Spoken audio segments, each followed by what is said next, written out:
ગુજરાત 18 લાઈવમાં આપનું સ્વાગત છે। ભારત પાકિસ્તાન તણાવ વચ્ચે 7 મે થશે મોક ડ્રીલ। એક નાગરિક તરીકે શું કરવું અને શું ન કરવું। કેન્દ્રીય ગૃહ મંત્રાલયે તમામ રાજ્યોને 7 મેના રોજ મોક ડ્રીલ કરવા જણાવ્યું છે, જેનો મુખ્ય ઉદ્દેશ્ય નાગરિકોને યુદ્ધ જેવી કટોકટી, ખાસ કરીને હવાઈ હુમલા અથવા અન્ય હુમલાઓનો સામનો કરવા માટે તૈયાર કરવાનો છે। જમ્મુ કાશ્મીરના પહેલગામમાં થયેલા આતંકવાદી હુમલા બાદ ભારત અને પાકિસ્તાન વચ્ચે તણાવ વધી રહ્યો છે। ભારત કોઈપણ પરિસ્થિતિનો સામનો કરવા માટે સંપૂર્ણપણે તૈયાર છે।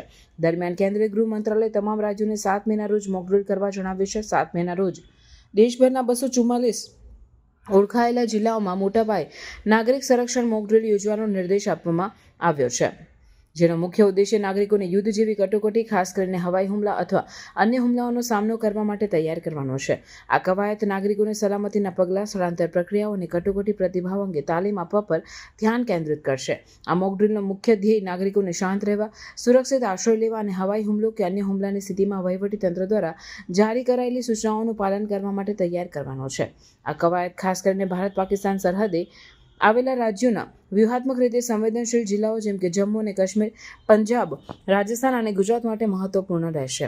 આ મોક ડ્રીલ ગ્રામ્ય સ્તર સુધી યોજાશે, જેમાં ફાયર સર્વિસ, હોમગાર્ડ અને નાગરિક સંરક્ષણ સંસ્થાઓ સક્રિયપણે ભાગ લેશે।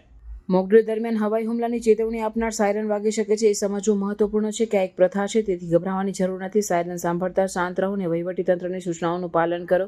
જ્યારે સાયરન વાગે ત્યારે તરત જ ખુલ્લા વિસ્તારોમાંથી બહાર નીકળો અને સલામત મકાન અને ઘર અથવા બંકરમાં આશરો લો। જો તમે બહાર હોવ તો નજીકના મકાનમાં પ્રવેશ કરો અને સાયરન વાગ્યાના 5-10 મિનિટની અંદર સલામત સ્થળે પહોંચવાનો અભ્યાસ કરો। જો તમારા વિસ્તારમાં બંકર ઉપલબ્ધ હોય તો ત્યાં જાઓ। મોક ડ્રીલ દરમિયાન ક્રેશ બ્લેકઆઉટ પ્રેક્ટિસ કરવામાં આવશે, જેમાં બધી લાઇટો બંધ કરવામાં આવશે, જેથી દુશ્મનને નિશાન બનાવવું મુશ્કેલ બને। તમારા ઘરની બારીઓ, સ્કાયલાઇટ્સ અને દરવાજા કાળા કપડાં અથવા અન્ય સામગ્રીથી ઢાંકી દો, જેથી પ્રકાશ બહાર ન જાય। રસ્તા પર વાહન ચલાવતી વખતે અધિકારીઓના નિર્દેશ મુજબ લાઇટ બંધ કરો અને વાહન રોકો। મોક ડ્રીલમાં નાગરિકો અને વિદ્યાર્થીઓને નાગરિક સંરક્ષણ તાલીમ આપવામાં આવશે। આમાં હુમલાની સ્થિતિમાં પોતાને બચાવવાની પદ્ધતિઓ શીખવવામાં આવશે। તાલીમમાં હાજરી આપો અને કટોકટીમાં શું કરવું તે શીખો। આમાં બકરોમાં છુપાઈને અભ્યાસ, પ્રાથમિક સારવાર અને સ્થળાંતર યોજનાઓનો સમાવેશ થશે। મોક ડ્રીલ સ્થળાંતર યોજનાઓનો અભ્યાસ કરશે, જેમાં લોકોને સુરક્ષિત સ્થળોએ ખસેડવાની આવશે। વહીવટીતંત્રની સૂચનાઓનું પાલન કરો અને સ્થળાંતર દરમિયાન શાંત રહો। તમારા પરિવાર સાથે સ્થળાંતર યોજનાથી અગાઉથી ચર્ચા કરો અને તમારા નજીકના સ્થળાંતર માર્ગ અને સલામત સ્થળે જાઓ। ટીવી, રેડિયો અને સરકારી ચેતવણી પર ધ્યાન આપો। મોક ડ્રીલ દરમિયાન વહીવટીતંત્ર દ્વારા મહત્વપૂર્ણ માહિતીનો પ્રસાર કરવામાં આવશે। અફવાઓથી દૂર રહો અને ફક્ત સત્તાવાર સ્ત્રોતો પાસેથી જ માહિતી મેળવો। મોક ડ્રીલ દરમિયાન ઇમરજન્સી કિટની ઉપયોગિતા સમજાવી શકાય છે। આમાં પાણી, સૂકો ખોરાક, પ્રાથમિક સારવાર કિટ, ફ્લેશલાઇટ, બેટરી, મહત્વપૂર્ણ દસ્તાવેજોની નકલો, વધારાના કપડાં અને ધાબળાનો સમાવેશ થવો જોઈએ। ખાતરી કરો કે આ કિટ સરળતાથી ઉપલબ્ધ છે। સ્થાનિક વહીવટીતંત્ર, નાગરિક સંરક્ષણ, સ્વયંસેવકો અને પોલીસ સાથે સહયોગ કરો। જો તમે સિવિલ ડિફેન્સ અથવા હોમગાર્ડ સાથે સંકળાયેલા છો તો તમારી જવાબદારીઓ સમજો અને અન્ય લોકોને મદદ કરો।